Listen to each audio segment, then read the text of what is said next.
trata, ¿verdad?, por medio de la palabra o la raíz etimológica de la palabra, vamos a hacer entender lo que es un servidor en la iglesia, para la iglesia. La diaconía se desarrolló en el mundo griego y romano, refiriéndose a quienes sirven desde el punto de vista físico, material y corporal, hablando, ¿verdad?, de una diaconía, precisamente. Ahora,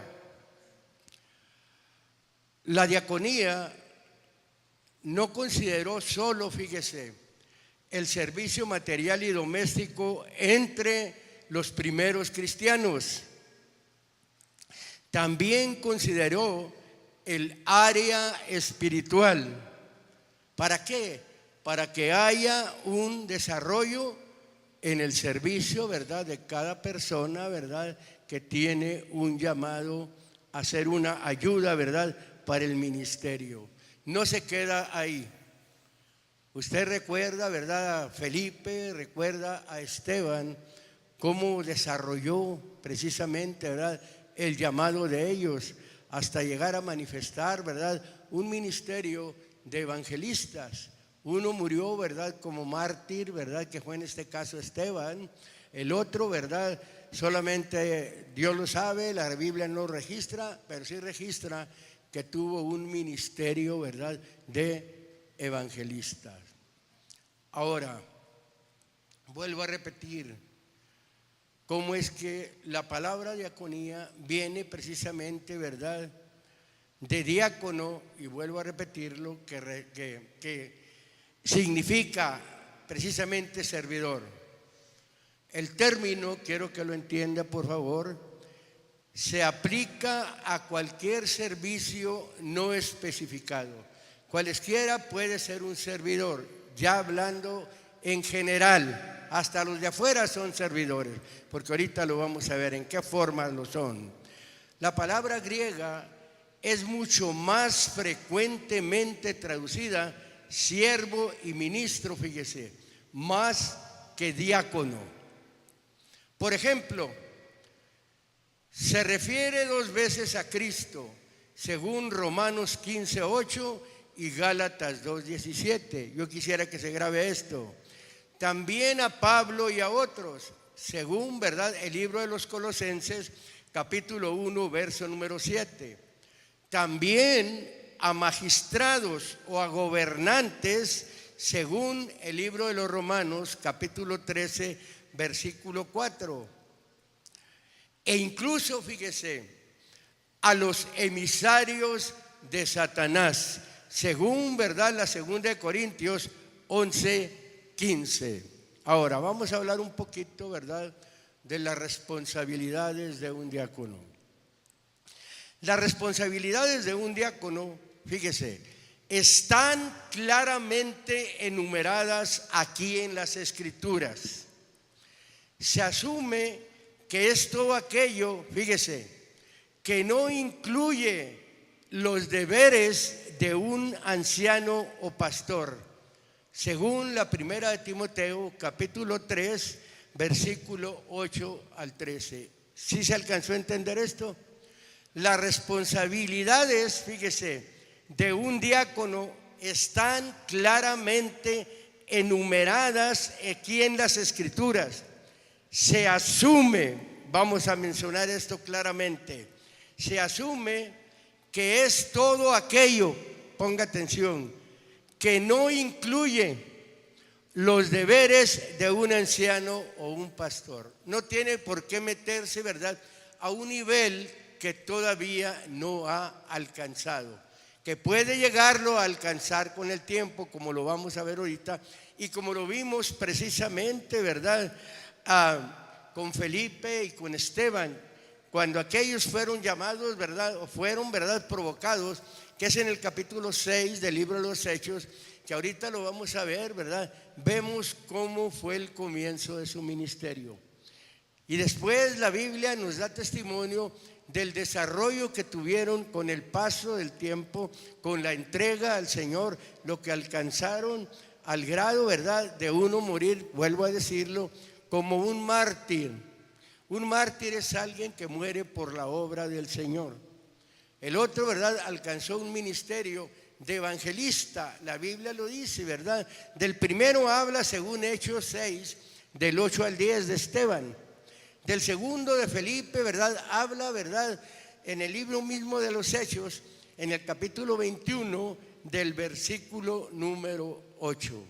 Ahora, fíjese, en el servicio a la iglesia, quiero que ponga usted mucha atención, un diácono, como lo que estoy diciendo, es un ministro en proceso de manifestar un llamado, ya sea, ¿verdad?, de pastor, o sea, ya sea, perdón, de apóstol, de profeta, de evangelista o de pastor y doctor, según el capítulo número 4 del libro de los Efesios, del verso número 11 al verso número 13, y lo vuelvo a repetir, como fueron Felipe y Esteban, a su tiempo todo.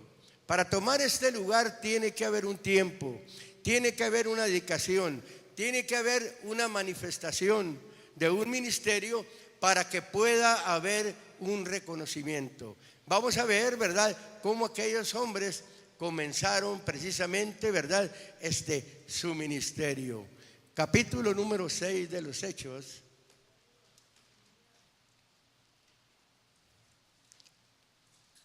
Vamos a entender esto, ¿verdad?, ya con más base, para poder nosotros saber, entender, comprender, vaya, ¿sí? Y aquellos que apetecen, para que se den cuenta que no es cosa fácil, que cuesta un esfuerzo, una dedicación, una entrega, una manifestación, ¿verdad?, a la iglesia, para que la iglesia pueda aprobar precisamente, ¿verdad?, un reconocimiento en alguien. Capítulo 6, versículo número 1. Primeramente, ¿verdad?, vamos a enfocarnos en el versículo número 1. Vamos a irnos hasta unos versículos más.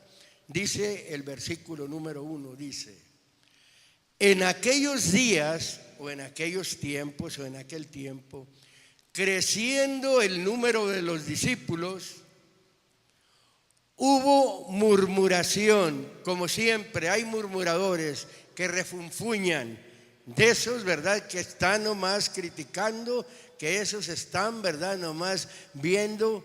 Esos son los murmuradores, los criticones. Dice, hubo murmuración de los griegos contra los hebreos, de que sus viudas eran menospreciadas en el ministerio cotidiano. Cuando habla, ¿verdad?, aquí de los griegos, se está precisamente refiriendo a los judíos de cultura griega, o sea, los helenitas. Esos eran los judíos de cultura griega, los que tenían, ¿verdad?, esa cultura, los que habían estado, digamos, que habían sido parte, ¿verdad?, de la diáspora que hubo. Los hebreos eran los judíos de Palestina, o sea, los naturales del país, los nacidos, ¿verdad?, ahí en Palestina, o sea, lo que son reconocidos como los sabras o frutos naturales de una tierra. Como nosotros somos sabras de México, somos mexicanos, somos fruto natural, ¿verdad?, de la tierra llamada México.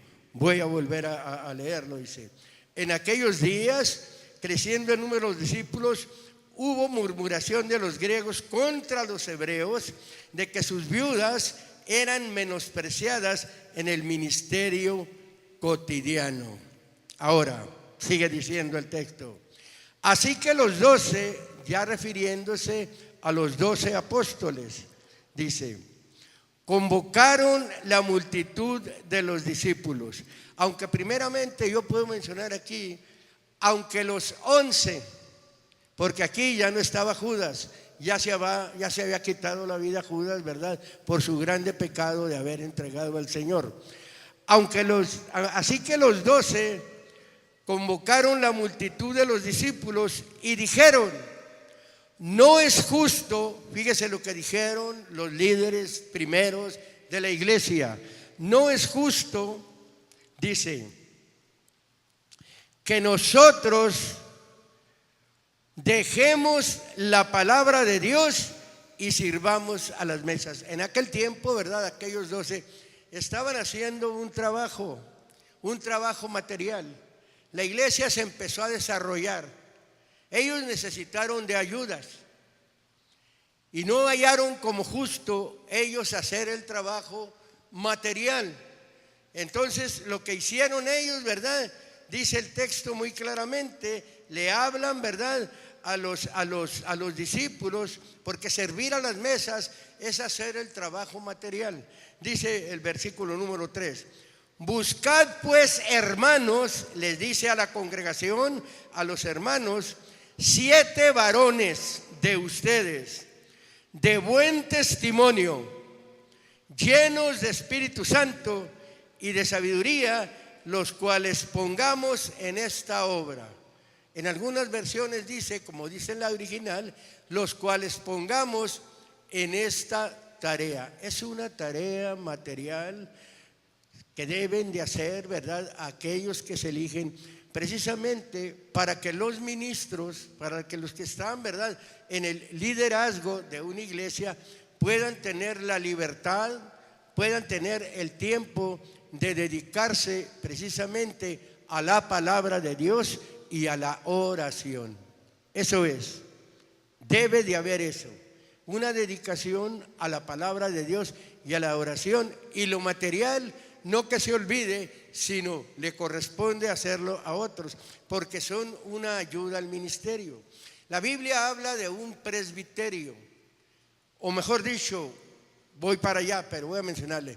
La Biblia habla, ¿verdad?, de un ministerio.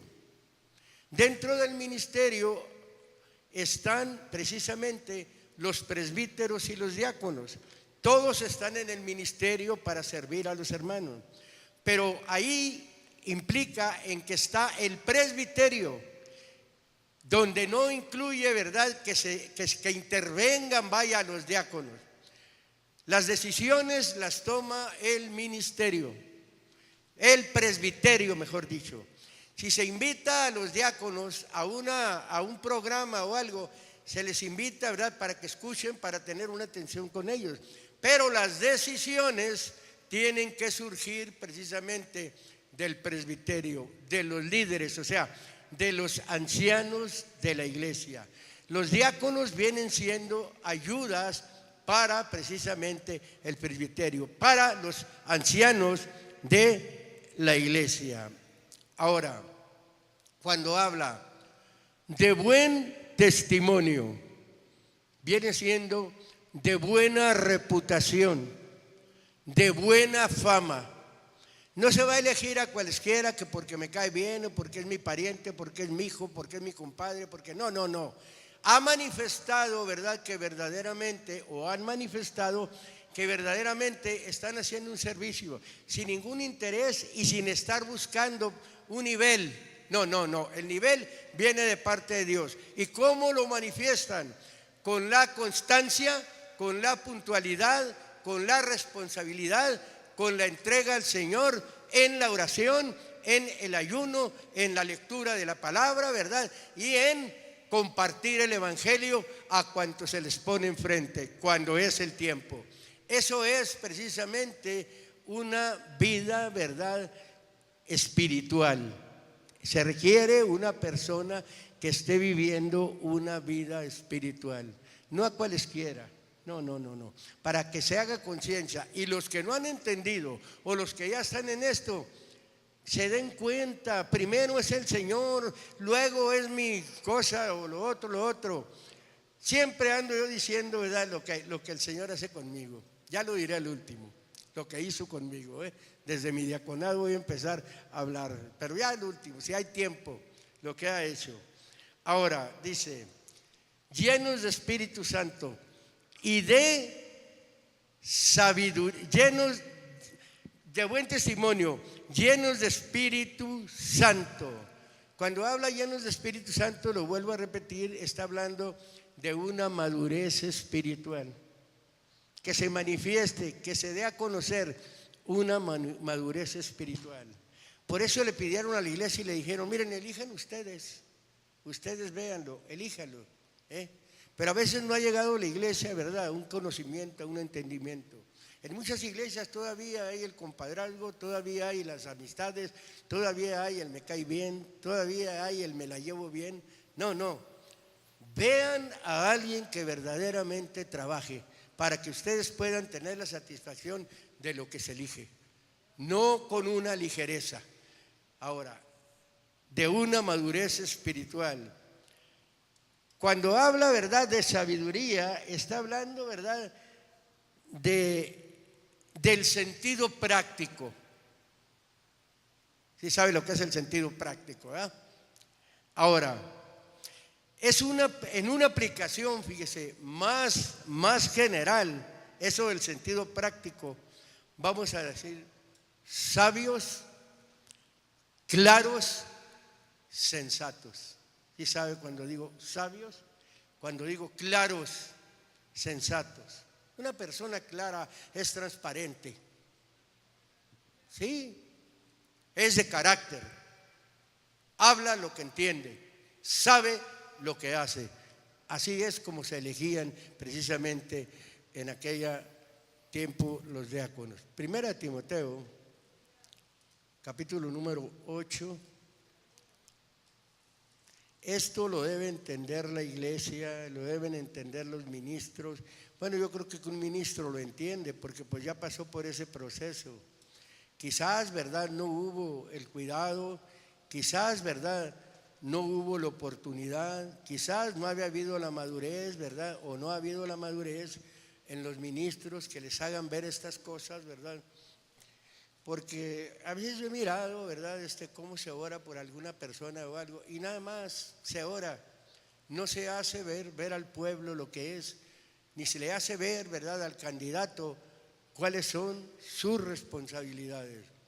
Dice el versículo número 8, gloria al Señor. Y luego voy a explicar algo, dice: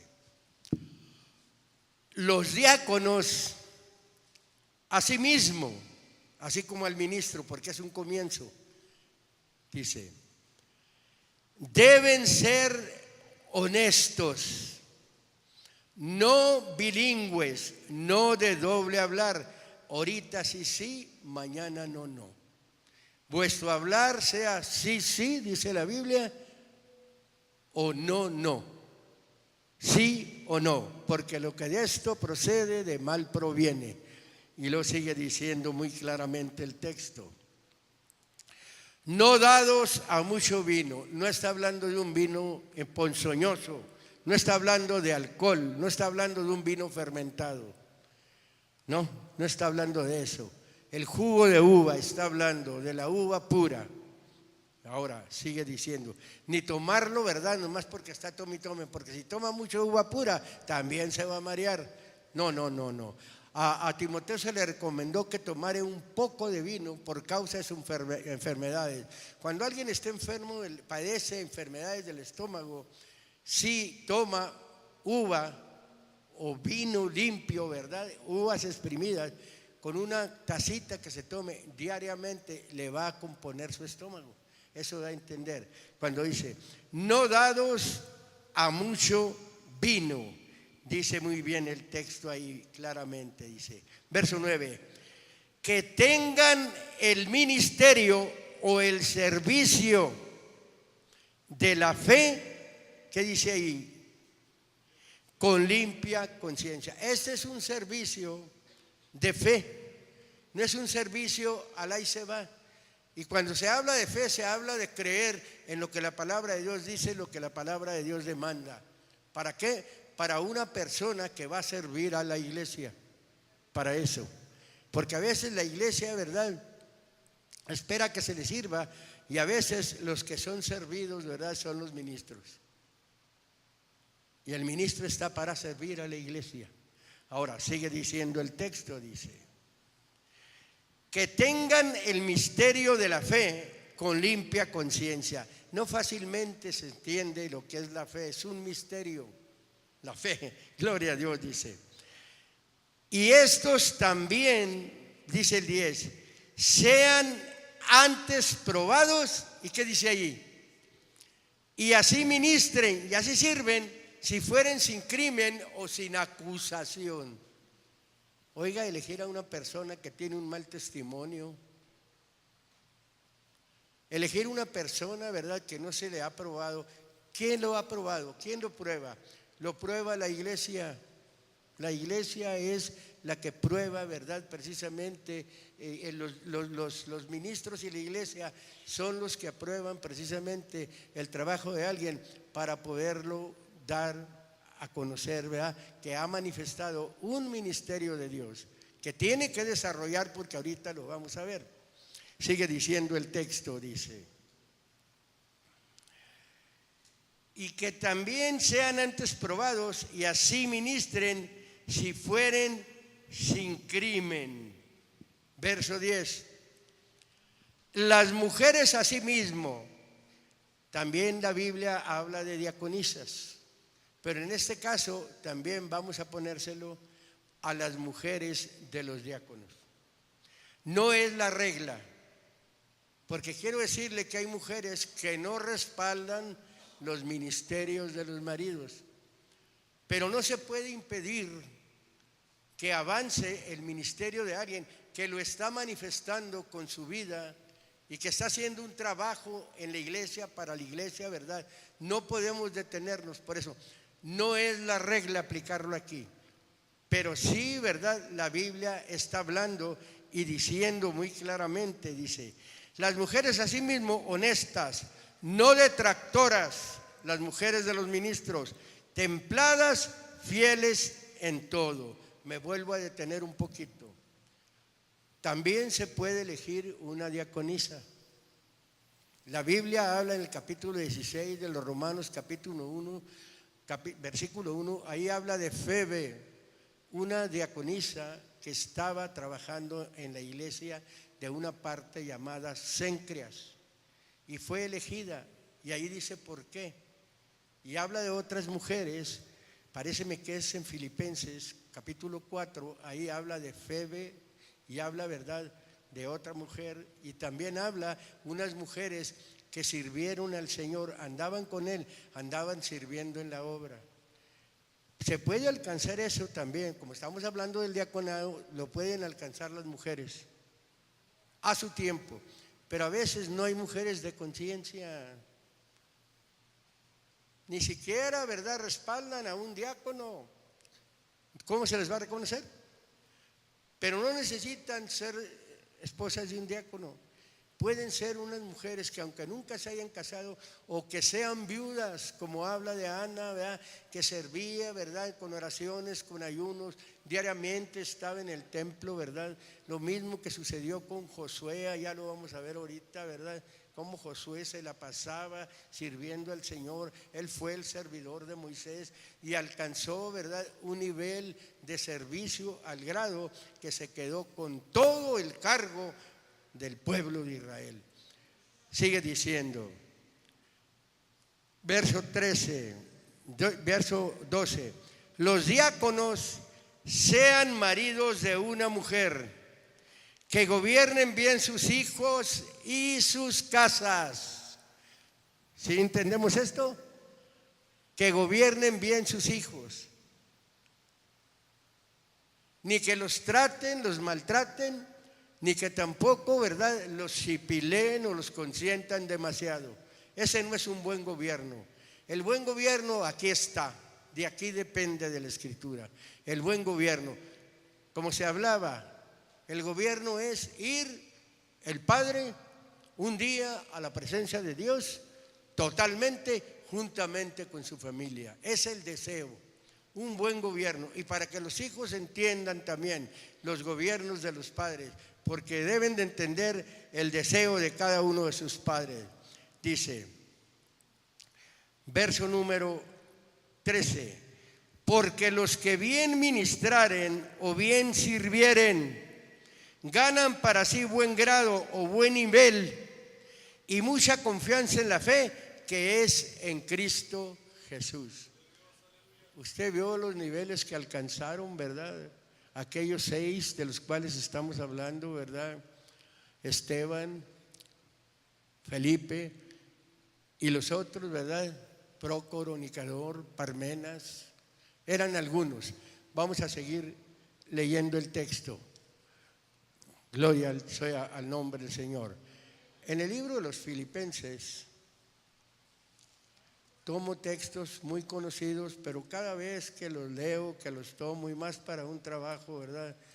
Dios, ¿verdad? Es tan bueno que va despertando más conciencia para un ministerio, más, digamos, vamos a decir, más conocimiento, más entendimiento para poder conservar un ministerio, ¿verdad? Y poderlo seguir trabajando con toda la limpieza que Dios pone. En el libro de los Filipenses,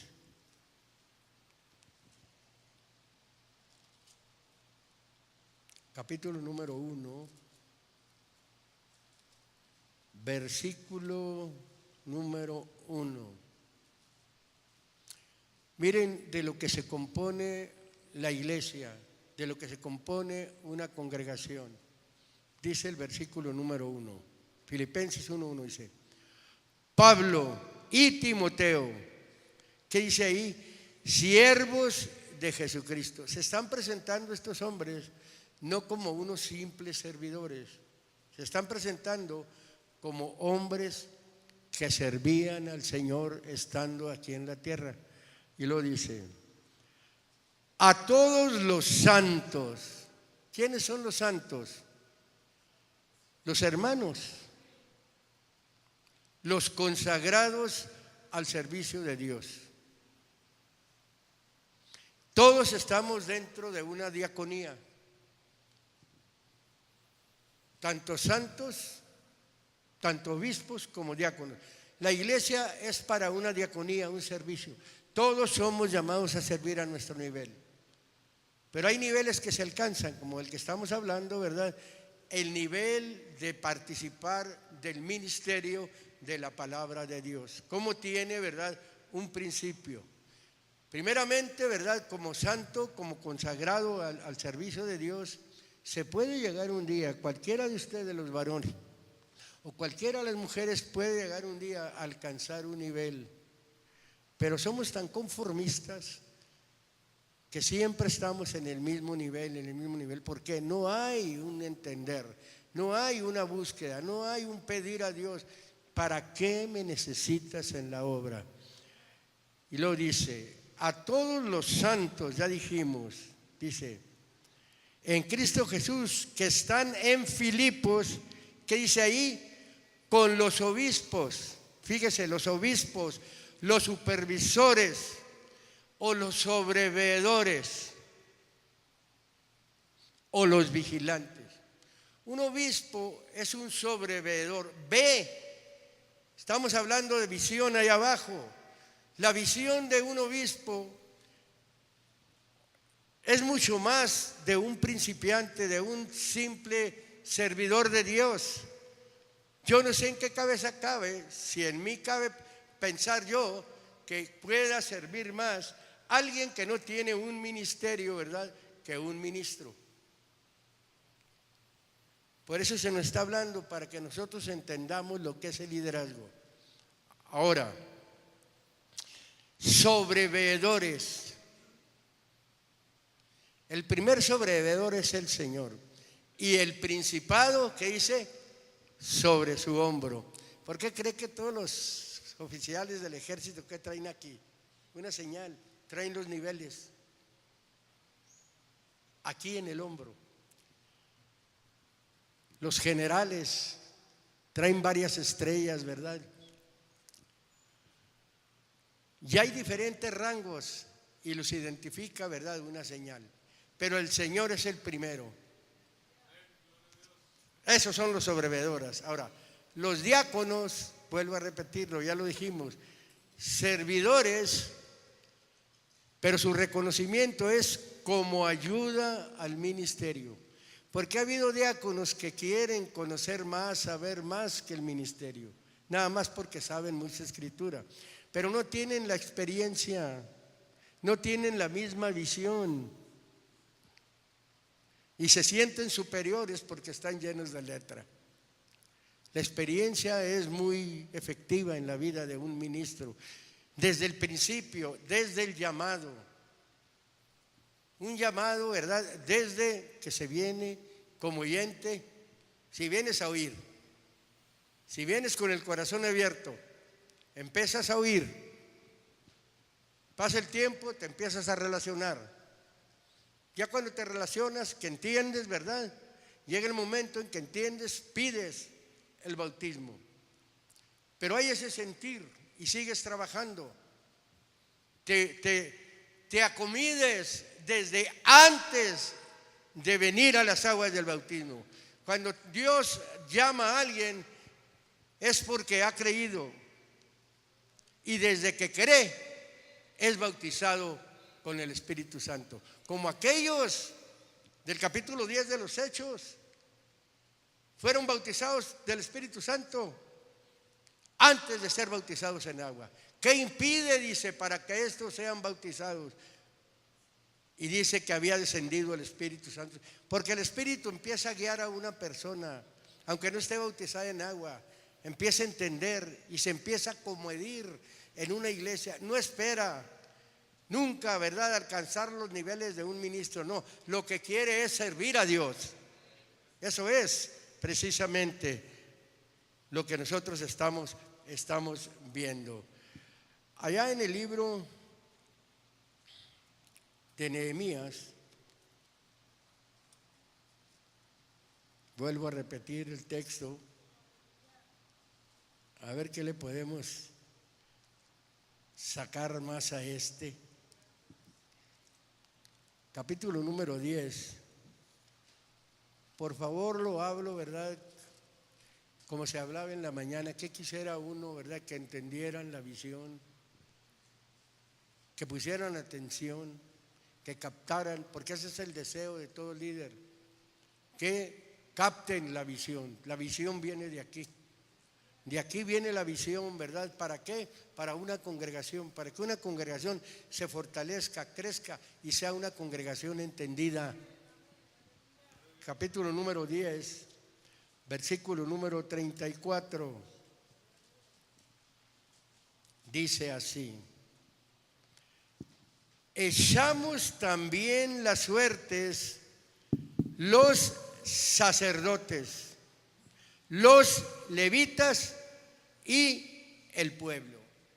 Estábamos hablando allá, ¿verdad?, del libro precisamente Filipenses. Santos, obispos y diáconos. Aquí ya no es en la gracia, aquí es en la ley. Pero en la ley había un orden, había niveles de trabajo. O sea, los levitas, ¿quiénes eran los levitas? Los que se encargaban de todo lo material, aunque entre ellos había sacerdotes que se encargaban de lo espiritual.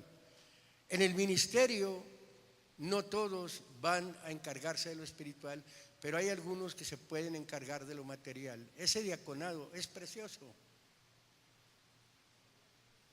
No ha venido la gracia, ¿verdad?, de tomar un lugar, de tomar un púlpito, pero ha venido la gracia de servir. Y aquí dice muy claramente, los sacerdotes eran los que servían, ¿verdad?, el alimento espiritual, los que tenían la entrada al santuario, los que se topaban, ¿verdad?, más con el Señor, los que podían únicamente, ¿verdad?, mover el arca. El arca no cualesquiera la podía mover, porque si la tocaban iban a perecer. Y luego nada más a los que les correspondía moverla. Y el pueblo, ya hablando, ¿verdad?, de la congregación, como suele suceder, ¿verdad?, entre nosotros. Hay una congregación, hay diáconos, servidores al ministerio, y hay precisamente, ¿verdad?, los obispos, que vienen siendo, ¿verdad?, los ancianos y vienen siendo los pastores. Porque una cosa también, ya en la gracia es ser anciano, parte del presbiterio, pero uno es el pastor. No lo digo por mí, la Biblia lo dice. Los ancianos son ayuda y a veces, ¿verdad?, no se entiende y se busca más la ayuda de otros porque le dan por su lado. Pero cuando el anciano, ¿verdad?, habla lo que el Señor le indica, le ayuda con la ayuda que se debe dar, como se mencionaba en la mañana, ¿verdad?, que le ayuda a despertar. Gloria sea al nombre del Señor. Ahora sí, en el libro del Éxodo, nomás quiero explicar un poquito, ¿verdad?, cuando habla de suertes. Está hablando de la porción, está hablando de las porciones. Cuando habla de la ofrenda, está hablando de la provisión. Y se está refiriendo a la diaconía, al servicio en general, que hacían, ¿verdad?, para llevar la leña. Echaban suertes para llevar las porciones. En el libro del Éxodo, capítulo número, primeramente vamos a ver el número 33.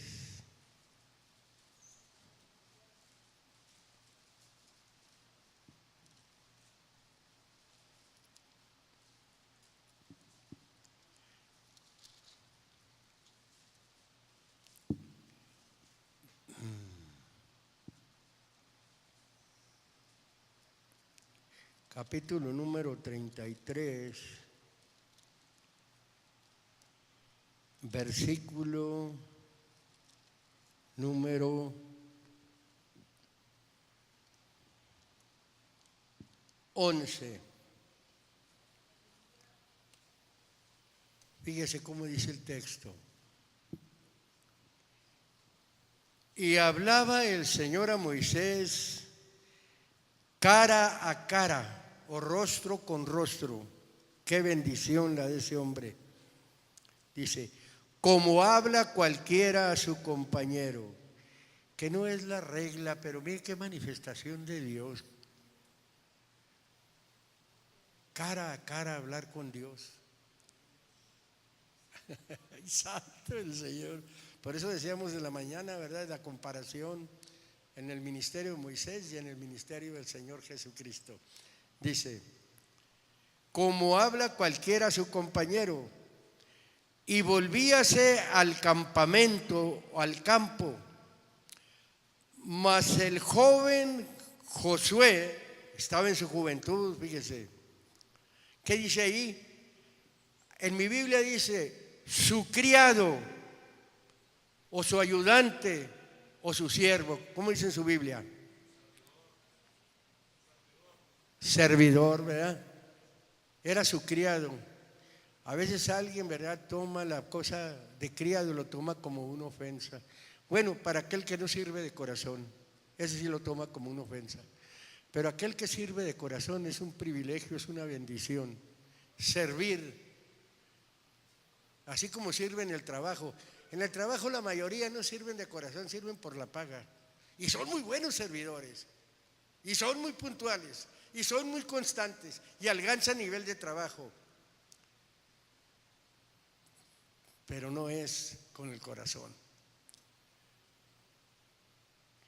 El hombre no quiere servir al hombre de corazón. Y aquí está hablando de Josué, su criado, hijo de Nun. ¿Qué dice ahí? Que Josué, hijo de Nun, nunca se apartaba de en medio del tabernáculo. Era un hombre, ¿verdad?, que desde muy joven tuvo un llamado. Nunca se apartaba, muy constante en el tabernáculo, muy constante en el tabernáculo. ¿Por qué? Porque era el servidor, ¿verdad?, del líder de Israel. Siempre estaba ahí, siempre estaba ahí, siempre estaba sirviendo. Oiga, qué bonito es servir, eso es servir de corazón. ¿Por qué servía de corazón? Nomás porque le caía bien Moisés. Servía porque tenía primeramente la comunicación continua con el Señor. El Señor le mostraba precisamente cómo debía de servir a Moisés y servía de corazón, amaba la obra. Aquí se trata de amar la obra, no decir ni alcanzar, ¿verdad?, un escalón más, ¿verdad?, que nos respalde, que nos respalde. Siempre ando hablando yo de mi testimonio, ¿verdad?, o de mi experiencia cuando empecé a servir al Señor. Desde los primeros días, fíjese, que entendí, ahí estaba siempre. Era de los primeros que llegaba. El pastor llegaba primero, ese ejemplo agarré. El pastor se iba al último, ese ejemplo agarré.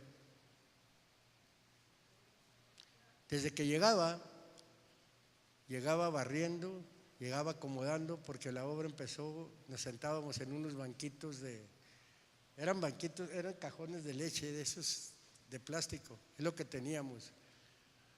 La obra empezó, teníamos como una cómoda, no teníamos púlpito.